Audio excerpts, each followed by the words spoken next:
Welcome to the Real Board Loft. I'm Trip Forman, and today we're going to be talking about the Firewire Machado Seaside and beyond. And beyond! So, what is this board? It's a longer fish, 6'8", 7'0", 7'4". You know, normally when you talk about fish in that size range, they are normally gigantic whale fish, like huge, giant Sasquatch fish that if somebody left the board on the beach, it would leave like a huge impression, and then you would go fill it with concrete to save it so that you had sighted such a large Sasquatch fish. This board is not a whale fish. It's actually pretty leaned out for its length. And I ended up surfing the 7.0. This is the 7.0. And give you some dimensions on this 7.0. It's 7.0, 21 3/8, 2 and 11/16. So just a little bit under 2 3/4, a little bit under 21 1/2, and it's 45.3 liters. So 45.3 liters in a shortboard is like you're sitting on the thing and you're all like high in the water, like whoa, whoa, like you're kind of like riding a bucking bronco. This, and also paddling one.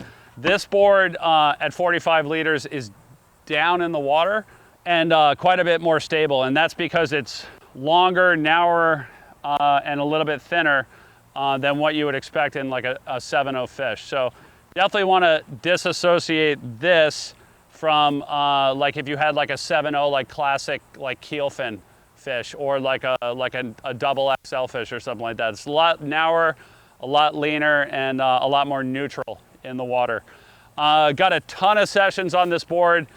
I'd probably say a solid probably 20 days of surfing it in a variety of conditions. And what I can tell you about this board is it has a lot of range. I mean, it'll generate enough speed to use it in pretty small surf, like kind of pretty grovelly surf, not like rock bottom gravel, but pretty small.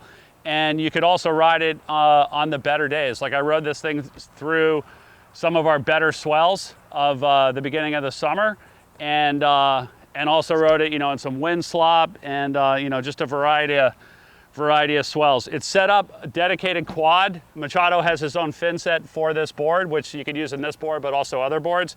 And this fin set, if you look at it, it's basically a big set of keels split in two, almost like a split keel setup. And it's available in FCS, which is this board right here, setup. But also this board also comes in futures. So they make this fin set in both FCS and futures.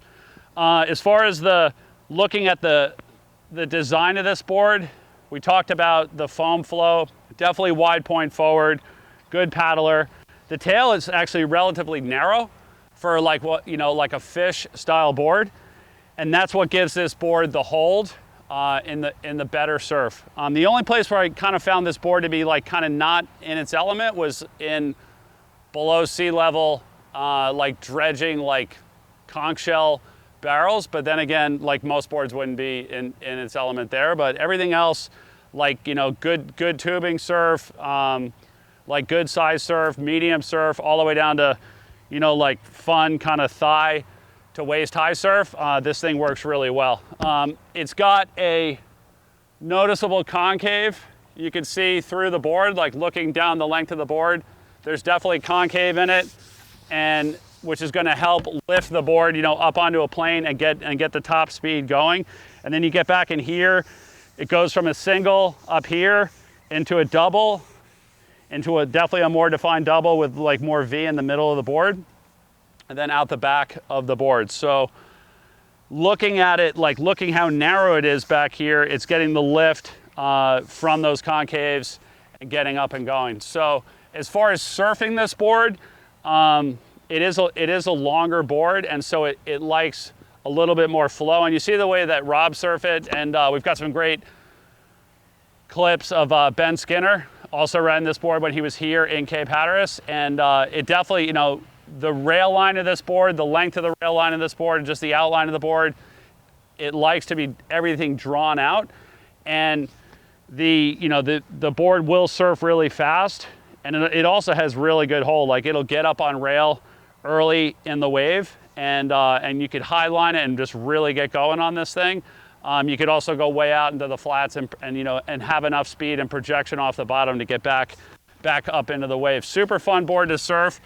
It took me a few sessions to dial in just the turn, just to get that, just to kind of dial in with the outline and the length of the board. And that's not a bad thing. Like, it was surfing well, but I would say probably three sessions into it is where I really found the weight placement on the board and being able to, at least in my head, surf it more like Rob, not like Rob, but like kind of closer to the way that Rob surfs it, and just have that nice smooth flow on it. And that's partially putting the rail in and surfing the rail, but it's also coming off the rail and turning it flat as well, like pivoting it flat as you're coming in and out of the turns. So you'll dial that in yourself. It's definitely, I think it's a good all-around board, especially for if you want to have one board that's going to cover a really wide range of conditions. The Seaside and Beyond is definitely a good one to look at. The Firewire Construction is, this one's an LFT and a durable construction, and they hold up well, and they're also light. So this board isn't super heavy, so it's easy to transport, easy at 7 feet to throw around through the turns, and definitely fun. And not, people kind of trip out on epoxy. They're like, oh, is it chattery? Is it chattery? But I didn't really find this board to be all that chattery in the time that I was surfing it. So it's the Seaside and Beyond, made by Firewire. It's a Machado design.